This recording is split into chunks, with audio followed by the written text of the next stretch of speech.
All rise. Veuillez vous lever. The International Criminal Court is now in session. L'audience de la Cour pénale internationale est ouverte.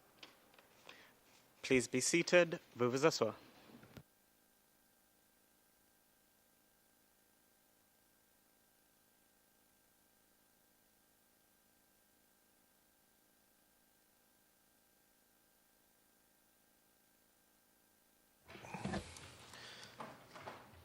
Good morning to everyone. Le juge unique, bonjour à tous au sein de la salle d'audience et à l'extérieur. Lorsque vous aurez terminé, très bien, merci. Le juge unique s'adressant au photographe. Madame le greffier d'audience, est-ce que vous pourriez appeler l'affaire, s'il vous plaît?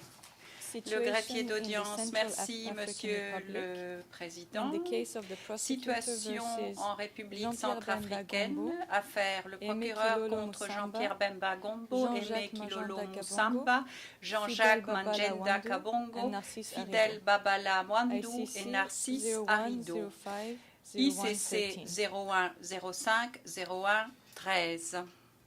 Le juge unique, avant de présenter les différentes équipes, je voudrais trancher la question de la langue tout d'abord. Monsieur Manjenda,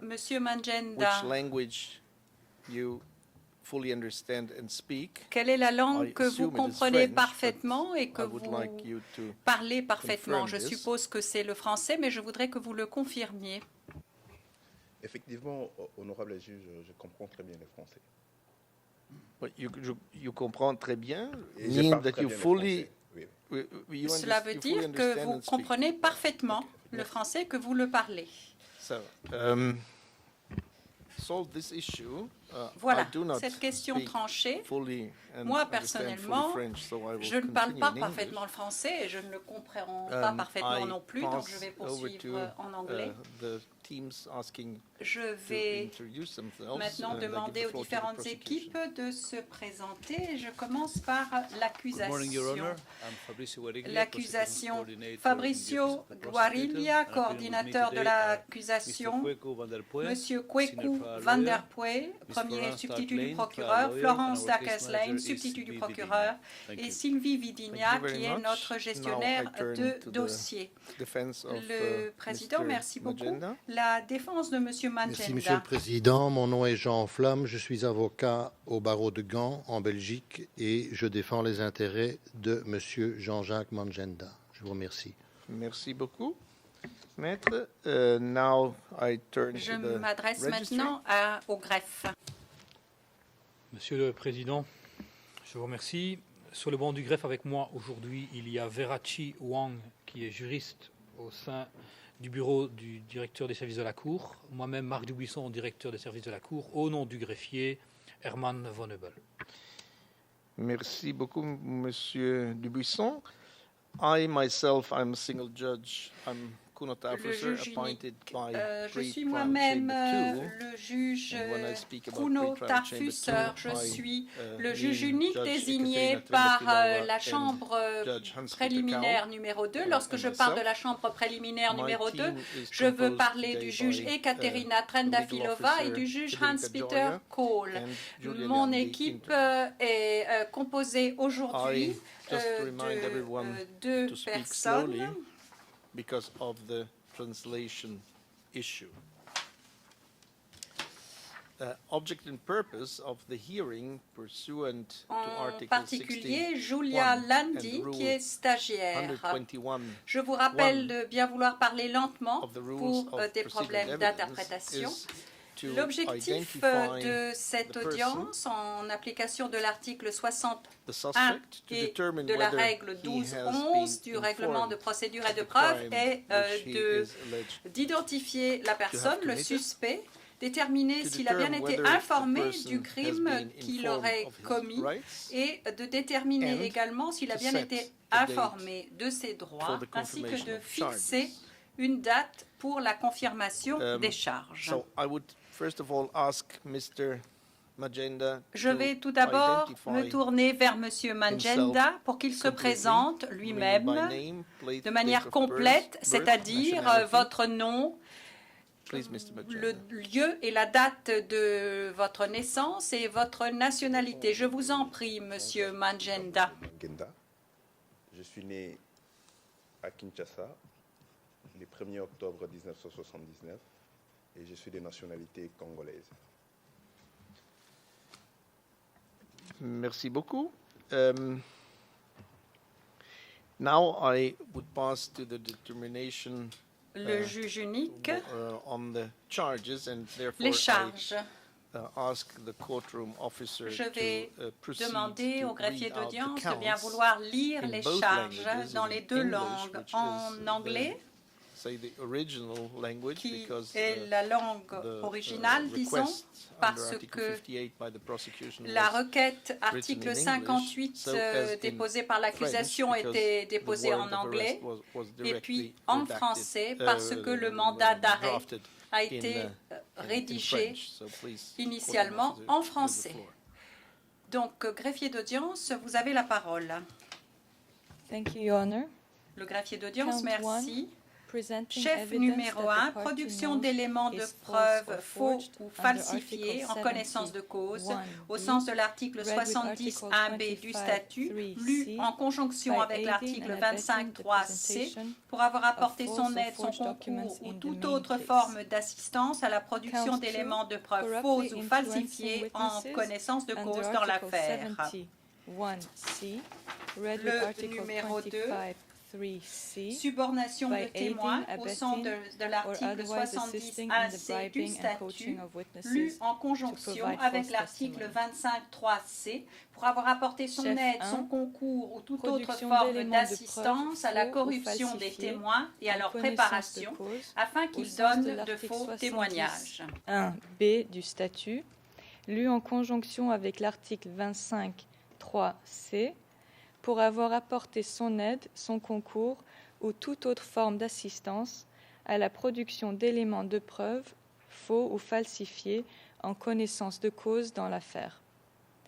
Chef 2, subornation de témoins au sens de l'article 70.1c du statut, lu en conjonction avec l'article 25.3c, pour avoir apporté son aide, son concours ou toute autre forme d'assistance à la corruption des témoins et à leur préparation, afin qu'ils donnent de faux témoignages.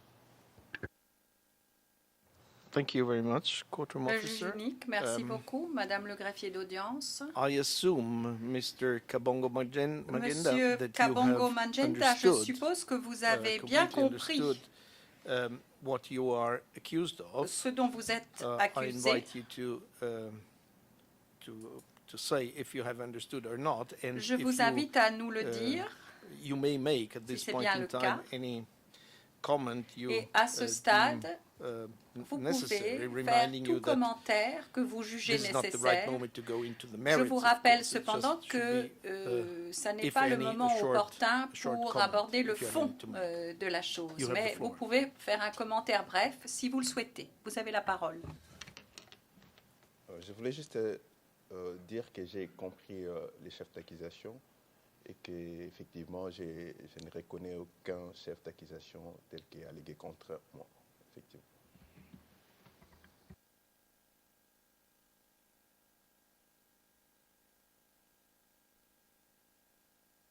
Thank you very much. Le président, merci. Now, I will again for you read out your relevant rights. Je vais vous because lire this is vos another droits task of parce first que appearance, although I think you c'est know, un autre I des know objectifs what de la your rights are, première but it is my duty to comparution. read Je them suis out sûre to que you. vous connaissez vos droits, mais enfin, So je first vais of vous all, les you will lire be malgré tout. presumed Tout innocent d'abord, vous until serez proven guilty considéré comme beyond innocent reasonable doubt at jusqu'à ce trial, que vous ayez with the votre burden of culpabilité proof on the aura été prosecutor. prouvée You sans have the right au-delà de tout not doute to have imposed on you raisonnable any avec la charge de la preuve reposant sur l'accusation, vous avez le droit de ne pas vous voir imposer tout renversement de la preuve. Vous avez le droit de recevoir et de pouvoir communiquer toute pièce qui montre ou tente à montrer votre innocence, qui atténue votre culpabilité ou qui peut affecter la crédibilité des éléments de preuve déposés par l'accusation en possession de l'accusation. Vous avez le droit de faire objection aux charges, de contester les éléments de preuve présentés par le procureur et de présenter des éléments de preuve vous-même. Il n'y aura pas de procès si les charges ne sont pas confirmées. Vous serez promptement informé et en détail de la nature de la cause et de la teneur des charges dans la langue que vous comprenez parfaitement et que vous parlez, c'est-à-dire le français, comme vous l'avez déclaré. Vous avez le droit de demander une dérogation à votre droit d'assister aux conférences de mise en état convoquées pour traiter de la procédure de divulgation. Vous avez suffisamment de temps et toutes les facilités nécessaires pour préparer votre défense. Vous serez jugé sans retard indu. Vous pouvez faire une déclaration orale non assermentée ou une déclaration écrite pour votre défense. Vous avez également le droit de faire appel ou de demander une libération temporaire. Vous avez le droit de faire appel des décisions qui sont prises. Est-ce que vous avez bien compris, Monsieur Manjenda, tous ces droits? Avez-vous été informé, totalement informé de ces droits? Est-ce que vous les avez bien compris?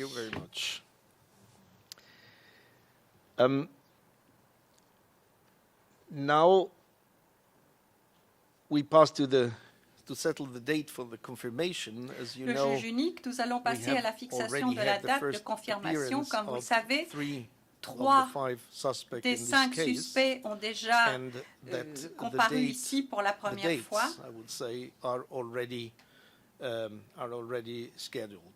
Et les dates sont d'ores et déjà fixées. Le juge unique note que la règle 165.3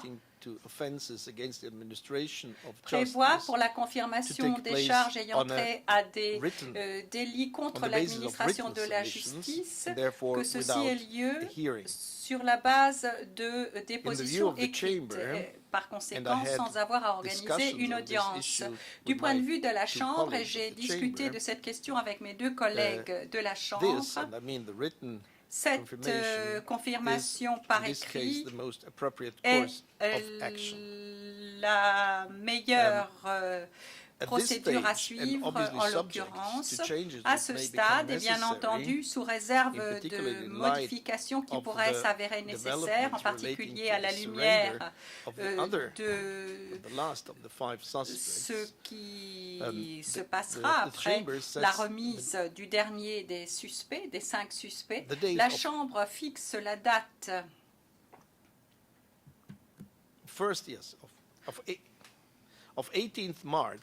fixe la date du 18 mars 2014 pour le dépôt du document contenant les charges et l'inventaire des preuves de l'accusation. 30 jours plus tard, le 18 avril 2014, le procureur et la défense doivent déposer leur écriture. Le procureur dispose ensuite d'un délai allant jusqu'au 25 avril 2014 pour réagir aux écritures déposées par la défense, et la défense pourra réagir aux écritures de l'accusation avant le 2 mai. Je ne sais pas s'il y a des commentaires de la part des parties à ce stade. Maître Flamme, vous avez la parole. Merci, Monsieur le Président. J'ai plusieurs commentaires à plusieurs niveaux et même des questions préjudicielles. Mais en ce qui concerne la thématique que vous venez d'invoquer, c'est-à-dire l'application de l'article la règle 162 concernant la possibilité d'une procédure écrite, je dois quand même vous porter à votre attention, et la défense s'y oppose à cette procédure écrite. Je vais vous dire pourquoi. Il s'agit ici de crimes très graves, d'un procès pénal majeur au sein d'un autre procès qui, sans aucun doute, aura tendance à influencer ce que j'appellerai le procès principal. Imputer à des avocats des faux en écriture et de la corruption de témoins est une chose gravissime pour la justice et pour ses avocats. Cela met la carrière entière de ces avocats pour le restant de leur vie en danger.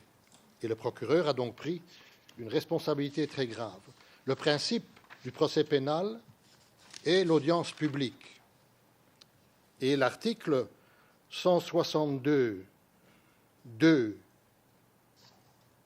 et, non, je me trompe, l'article en question qui vous permet de suivre la procédure écrite demande quand même de préciser si cela est dans l'intérêt de la justice, de préciser les motifs pour lesquels on préfère une procédure écrite. Je suis d'accord avec vous et je comprends votre position que, vu les circonstances, vous favorisez le traitement de cette affaire d'une façon la plus expéditive possible, mais j'ai beaucoup de questions à ce sujet. Il y a des saisies qui ont été faites en Hollande et qui sont actuellement dans les mains des autorités hollandaises.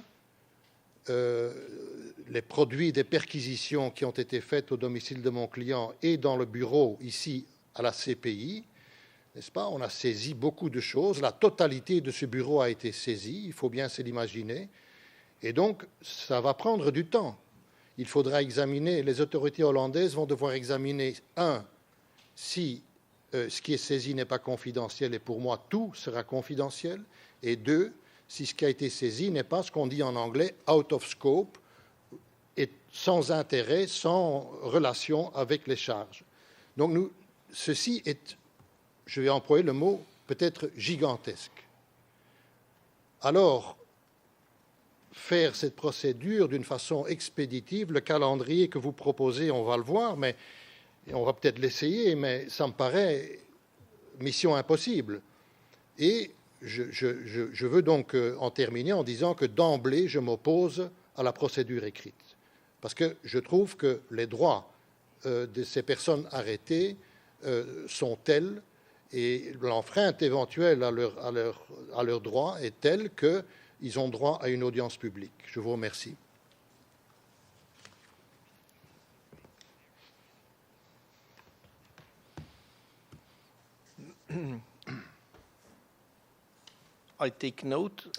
Le juge unique, je prends note du fait que vous vous opposez à une confirmation par écrit.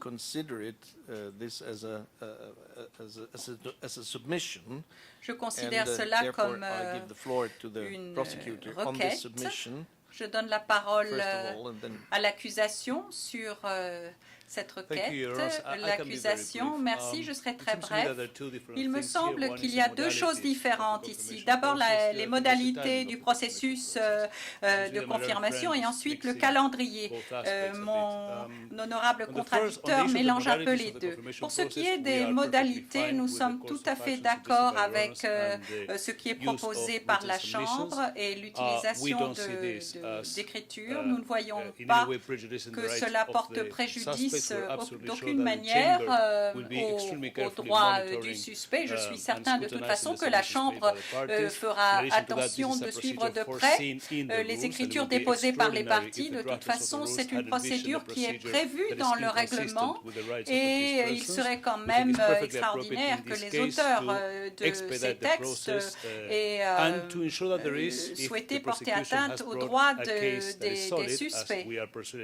Et l'accusation a présenté un dossier très solide. Nous en sommes certains et nous sommes certains que vous êtes et nous sommes tout à fait bien conscients des responsabilités que nous avons dans cette affaire, en particulier qu'il s'agit de questions liées à la corruption de témoins et à une mauvaise utilisation de la tactique de la défense. Si l'accusation a présenté un dossier solide, eh bien cette affaire peut parfaitement effectivement se faire en public. Il peut y avoir une audience publique.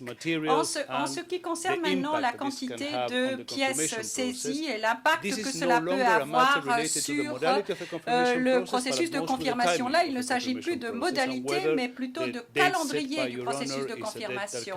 Est-ce que le calendrier que vous proposez est réaliste? Nous avons exprimé nos préoccupations à ce sujet. Nous constatons qu'il y a un certain nombre de facteurs qui peuvent l'entraver, mais ça n'a rien à voir avec le fait de décider si le processus de confirmation a lieu par écrit ou non. Nous, pour notre part, ferons le maximum pour respecter ce calendrier. Si cela n'est pas possible, nous reviendrons devant vous et nous adresserons également à la défense et nous verrons ensuite ce que vous déciderez. Voilà ce que j'ai à dire pour le moment. Le juge unique.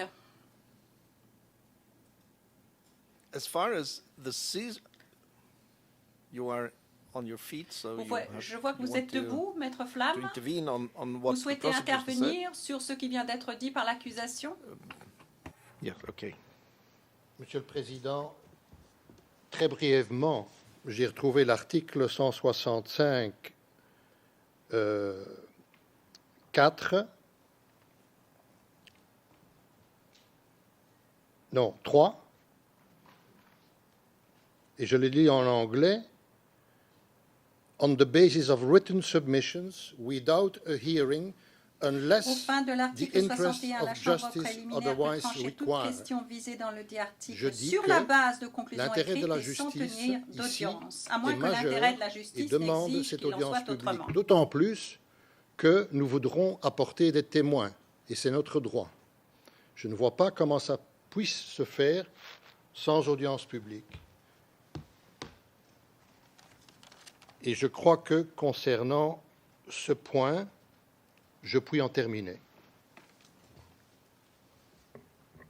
The chamber will deal with this matter in writing in due tranchera cette course. question par écrit en temps opportun. As far as the seizures and the items held by the Dutch Pour ce qui est authorities des concerns, saisies et des pièces entre les mains des autorités néerlandaises, eh bien, comme vous le savez, hier nous avons eu la première conférence de mise en état en cette affaire, en la présence des trois autres suspects.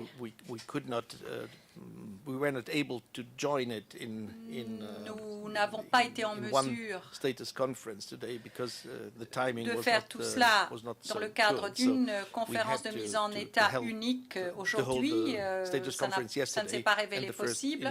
Donc nous avons dû avoir la conférence de mise en état hier et l'audience de première comparution aujourd'hui. Mais pour ce qui est de la procédure de divulgation qui implique naturellement également les pièces saisies, le juge unique a rendu une décision hier et plutôt que d'organiser une autre conférence, je vais vous lire la décision qui a été prise lors de la conférence de mise en état hier et qui peut répondre également à vos préoccupations en ce qui concerne les pièces saisies dans le domicile et dans les bureaux de M. Magenta. Le problème problème de confidentialité et le caractère non pertinent de certaines des pièces. Je vais lire simplement cette décision et vous pourrez reprendre la parole si vous estimez que cela est nécessaire. En l'affaire ICC 01-05-01-13, le procureur contre Jean-Pierre Bemba Gombo,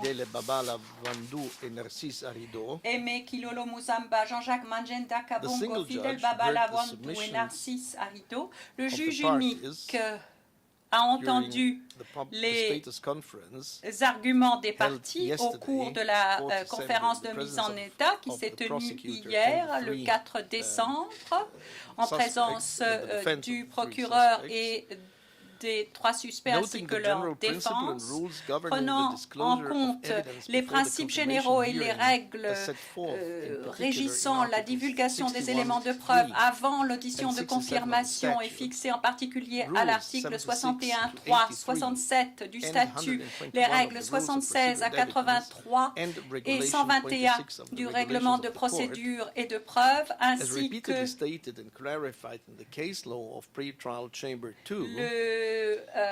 l'article 26 du règlement de la Cour, la norme 26 du règlement de la Cour, notant en particulier l'échéance, c'est-à-dire 30 jours au maximum et 15 jours avant le début de la confirmation des charges respectivement fixées pour le procureur et la défense pour s'acquitter de leurs obligations en matière de divulgation. Étant donné qu'il ne s'agit que de délais indicatifs, puisque aucun élément de preuve qui n'a pas été divulgué à ce moment-là ne peut être utilisé aux fins de la confirmation des charges. Étant donné l'objectif également de diligence et de bonne menée des débats, il est approprié que le processus de divulgation commence aussi vite que possible et se poursuive d'une manière progressive et continue avant l'expiration des délais fixés à la règle 121.3 et 121.6. Étant donné également l'objectif de diligence dans les débats, il est nécessaire d'éviter que la nécessité d'ordonner et de mettre en œuvre des mesures de protection, si cela est nécessaire, résulte en un retard du processus de divulgation. Étant donné qu'à la lumière de la nature de cette affaire, on s'attend à ce que les mesures de protection, si elles sont nécessaires, ne seront que très limitées. Étant donné également qu'il faut établir un calendrier pour la divulgation des éléments de preuve entre les parties. Pour ces raisons, il est décidé que la divulgation entre les parties se fera par le biais du greffe et que tout élément de preuve divulgué aux fins de la confirmation des charges et de l'audience de confirmation des charges sera communiqué à la Chambre. Décide que, en ce qui concerne les éléments de preuve collectés jusqu'à la date du 23 novembre 2013 et sur lesquels l'on entend s'appuyer pour la confirmation des charges. L'accusation aura jusqu'au vendredi 20 décembre 2013 pour divulguer ceci à la défense ou soumettre à la Chambre des requêtes aux fins d'expurgation ou de mise en place d'autres mesures de protection. En ce qui concerne tous les éléments de preuve collectés entre le 23 novembre 2013 et le 31 janvier 2014, sur lesquels l'accusation a l'intention de s'appuyer aux fins de l'audience de confirmation des charges, au plus tard le vendredi 31 janvier, le procureur devra faire cette divulgation à la défense ou présenter une requête à la Chambre aux fins de rédaction ou d'autres mesures de protection. ordonne à l'accusation de procéder à la divulgation au profit de la défense de tous les éléments de preuve pour lesquels des explications ont été sollicitées au plus tard 3 jours après la notification de la décision de la Chambre relative à la requête aux fins d'expurgation. Ordonne à l'accusation de se mettre d'accord avec la défense sur le lieu et le moment pour permettre l'inspection des pièces au titre de la règle 77, le cas échéant, décide que les rapports préparés par le Conseil indépendant en l'affaire sera prochainement reclassifié et communiqué à la défense sous réserve des mesures de protection appropriées. Décide que les pièces saisies upon the arrest of the suspect, au moment de l'arrestation du suspect, as made available by the relevant national authorities, et qui sont rendus disponibles par les autorités nationales concernées, restent en la possession du greffe. Décide qu'un conseil indépendant sera désigné en temps utile dans le but de déterminer si les pièces saisies sont couvertes par le secret professionnel ou s'ils ont une pertinence quelconque. Ordonne au greffe de déposer la version la plus à jour du protocole de la Cour électronique au plus tard le vendredi 6 décembre 2013.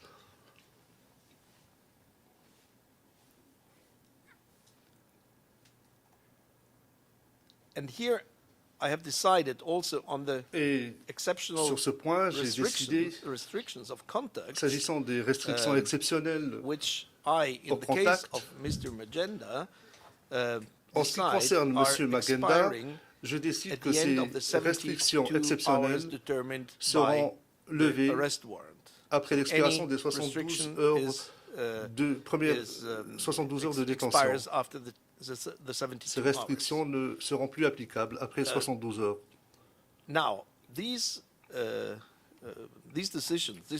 Ces décisions, cette décision qui a été prise hier s'applique évidemment à M. Magenda. Évidemment, je vous donnerai l'occasion de discuter de ces points si vous ne les connaissez pas, d'en discuter. Mais je veux simplement vous assurer qu'en ce qui concerne les éléments saisis, depuis le début, lorsque la Chambre est intervenue très tôt dans cette affaire, l'accusation, mais surtout la Chambre était consciente de la nature délicate, sensible de cette procédure et de ce que les éléments sont couverts par le secret professionnel et que cela concerne toute l'affaire.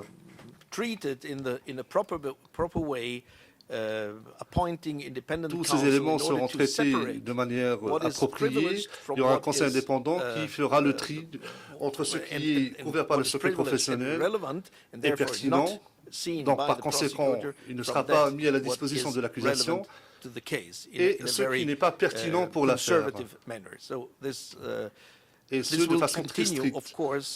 Cette façon de faire se poursuivra et nous sommes tout à fait conscients des préoccupations relatives à cette question très délicate.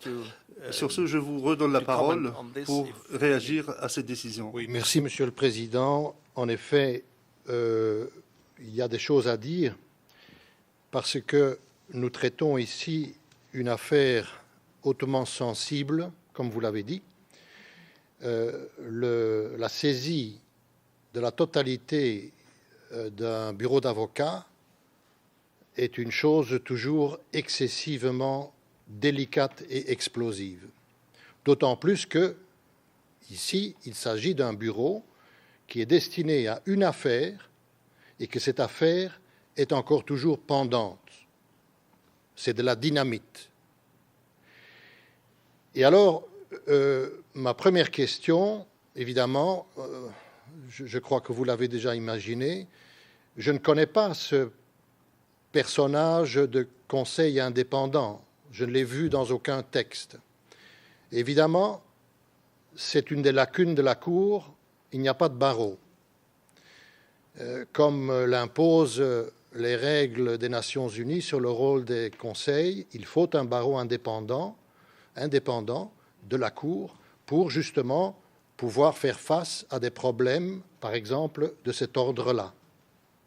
Je constate d'une part que nous avons des pièces qui ont déjà été saisies et dont je ne connais pas la nature, à part la mention, ce qui m'inquiète très fort, et je vais en discuter par après, dans un autre thème, des saisies, donc des écoutes téléphoniques.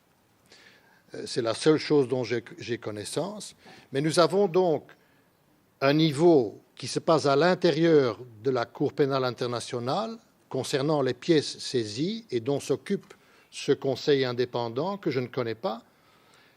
Et d'autre part, probablement la grande masse des données qui ont été saisies samedi dernier dans le bureau de la défense de M. Bemba. Et cette saisie-là est traitée par les autorités hollandaises, l'officier, le procureur hollandais, le juge-commissaire hollandais et le bâtonnier de La Haye, le doyen. Dans nos traditions de barreau, nous faisons tous confiance au bâtonnier. C'est comme ça. C'est l'arbitre, c'est l'autorité indépendante qui décide sur la confidentialité. Et je suggère à la Cour de joindre ces deux choses et de comprendre que nos règles professionnelles et les traditions dans les systèmes de droit démocratique demandent que cette opération soit faite conjointement entre la partie qui poursuit, la partie indépendante qui est le doyen de l'ordre et la défense, évidemment, qui doit être présente pour tout contrôler et faire ses remarques concernant chaque pièce. Et j'appuie, chaque pièce doit être visionnée, contrôlée et passer par ces 3 filtres. Et ce sera finalement, pour moi, le doyen de l'ordre de La Haye qui devra décider d'une façon indépendante ce qui est divulgué ou non. Sinon, nous allons avoir 2 niveaux et 2 façons différentes de voir les choses, ce qui pour l'affaire est très mauvais. Il faut un avis, à mon sens, un avis unique et d'autorité. Je vous remercie. Thank you very much. Juge unique, je vous remercie. Je redonne la parole à l'accusation. Monsieur Guarilia, Monsieur le Président, il me semble qu'à ce stade, il serait plus productif de demander ou d'inviter Maître Flamme de présenter une requête de façon très claire, une requête par écrit, pour que nous puissions l'examiner et répondre. Il me semble qu'il y a beaucoup de questions hypothétiques. Le juge unique a présenté une procédure qui est bien balisée. La saisie a été effectuée conformément à la loi nationale.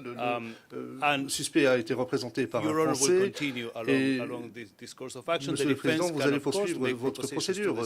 Bien entendu, la défense peut faire des suggestions au juge unique que nous allons répondre en conséquence, mais il me semble que cela va au-delà du cadre d'une première comparution et il n'est donc pas très censé d'en parler maintenant. Le juge unique, je suis d'accord avec l'accusation en ceci que ces questions pourront être soulevées à un stade ultérieur. Mais pour l'instant, je peux vous assurer que toutes les pièces saisies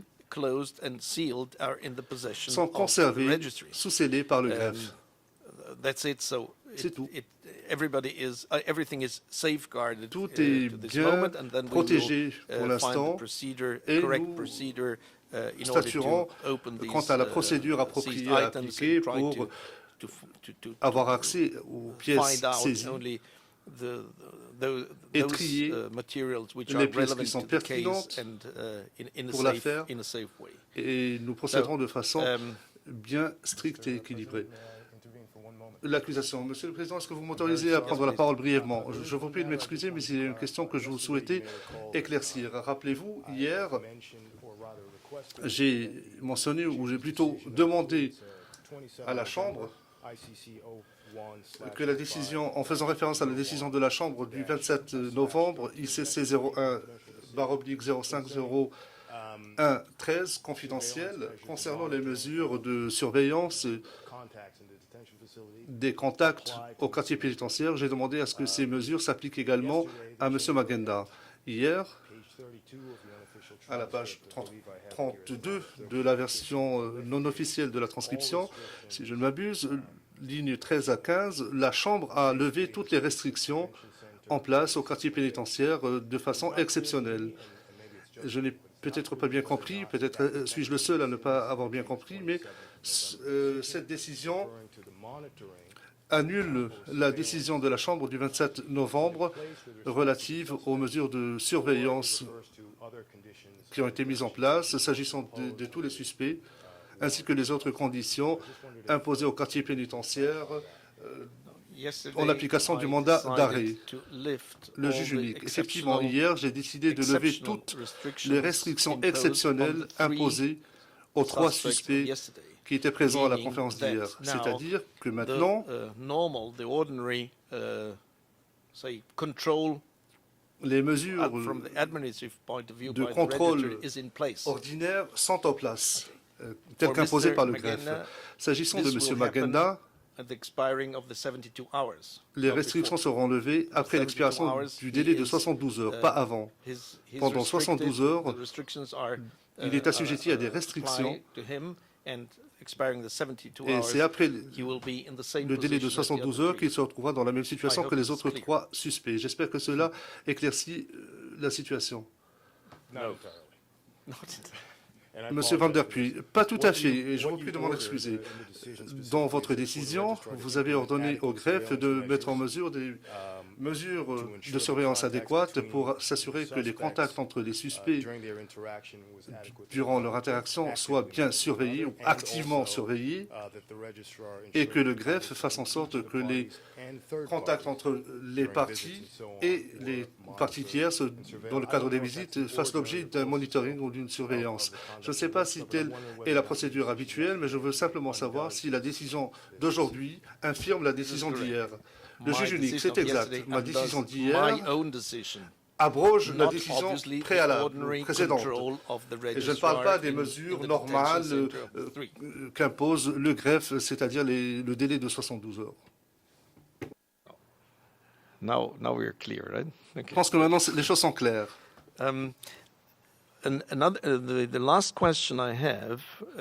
La dernière question que j'avais à vous poser, elle s'adresse au greffe et à la défense également. Et celle-ci, l'application ou la requête au titre de l'article 58 présentée par le procureur, c'est-à-dire la demande de délivrance d'un mandat d'arrêt, ainsi que les documents y afférents, que j'ai reclassifiés, sont en la possession uniquement des 3 suspects, de la défense des 3 suspects d'hier, ou est-ce qu'elle est mise à la disposition maintenant de la défense de M. Magenda et à M. Magenda également? Voici ma question. Je ne sais pas comment vous procédez exactement. Je vous remercie, Monsieur le Président. Alors, depuis ce matin, normalement, tous les documents ont été transmis à la défense, en ce compris, effectivement, cette requête du bureau du procureur. Donc, puisque, pour qu'il n'y ait pas de discrimination, je vais dire, entre un suspect par rapport aux 3 autres. Donc, toute cette communication a pris place ce matin. Donc, Maître Flamme l'a reçu ce matin. Pour ce qui est de la détention, effectivement, donc, nous avons un monitoring passif, pour reprendre les termes précis du règlement du greffe, qui s'applique de toute façon pour les communications qui ne sont pas placées sous le sceau du secret professionnel. Communication privilégiée en mauvais français. Voilà. Donc nous rentrons effectivement dans le système classique d'un monitoring passif ainsi que d'une surveillance normale des visites, mais nous n'empêchons plus les visites. Voilà. Pour être précis sur les mesures qui seront prises. Thank you, Mr. Dubuisson, le juge unique, merci M. Dubuisson pour cet éclaircissement. Je voulais simplement être certain que vous alliez le faire. Je voulais également que la défense de M. Magenda se retrouve dans la même situation que les autres suspects, les 3 autres suspects. En ce qui concerne les conditions de détention, les choses sont claires maintenant. La décision qui a été prise hier en ce qui concerne la procédure de divulgation s'applique sans réserve à M. Magenda. Et j'invite Maître Flamme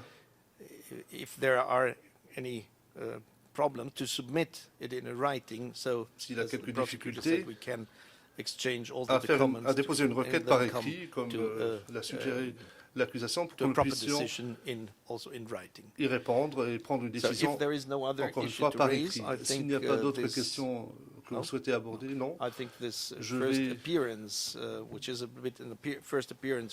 mettre fin à cette audience de première comparution, une première comparution qui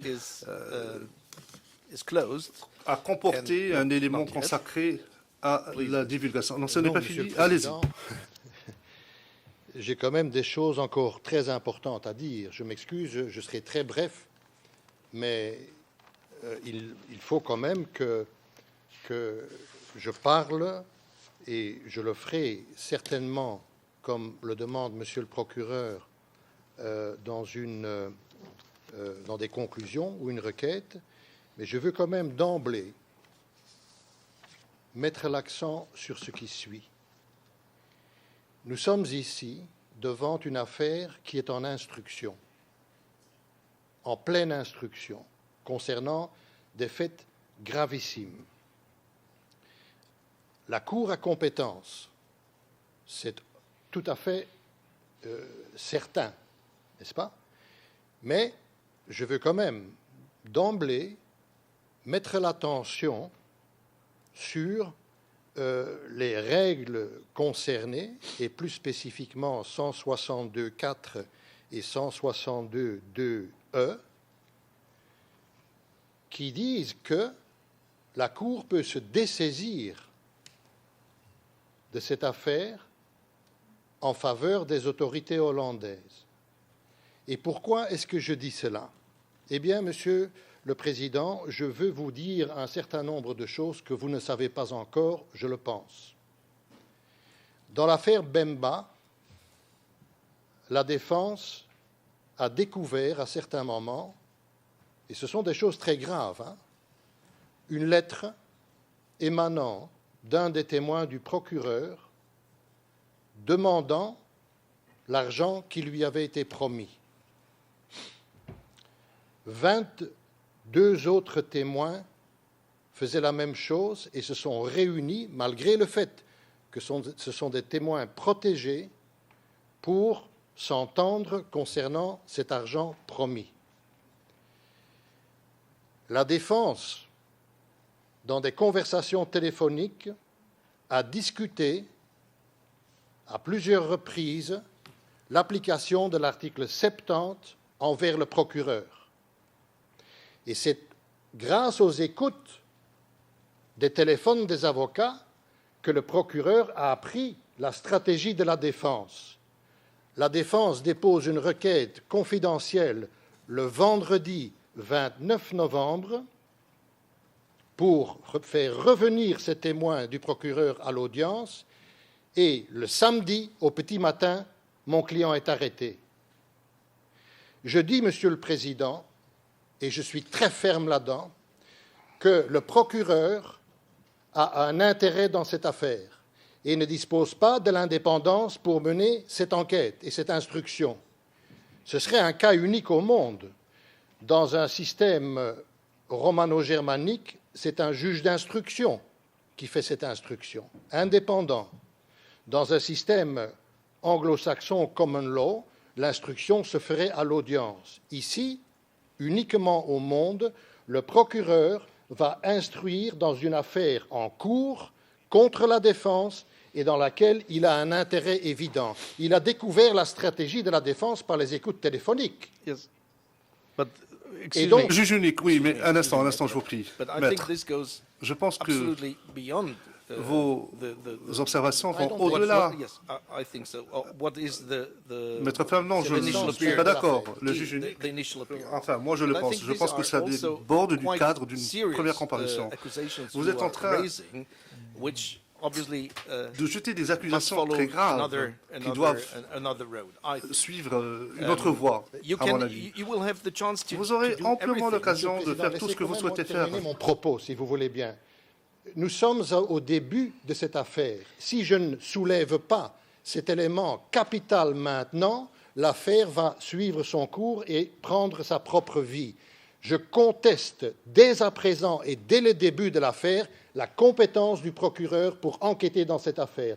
Je dis qu'il faut une enquête globale par un juge d'instruction ou une instance indépendante de toute la situation. Procureur, défense. Et alors, nous aurons une vue objective. Mais ce sont deux parties qui s'accusent mutuellement d'avoir acheté des témoins. Je vous remercie. Le juge unique, je prends acte de vos propos. Je pense cependant que ce sont des accusations très graves. Vous n'êtes peut-être pas au courant de bien des choses, vous non plus. Vous avez commencé votre propos en disant que je n'étais pas au courant de certains éléments, mais vous non plus. Alors attendons le déroulement de la procédure. Laissons les choses se développer et à ce moment-là, vous aurez l'occasion de soulever toutes les questions qui sont importantes pour vous. Et les décisions seront prises de façon consciencieuse et détaillée. Bien, sur ce, je mets fin à cette audience. Je vous invite vivement à présenter les requêtes que vous devrez déposer à l'avenir, mais nous levons l'audience maintenant. All rise, vous vous levez.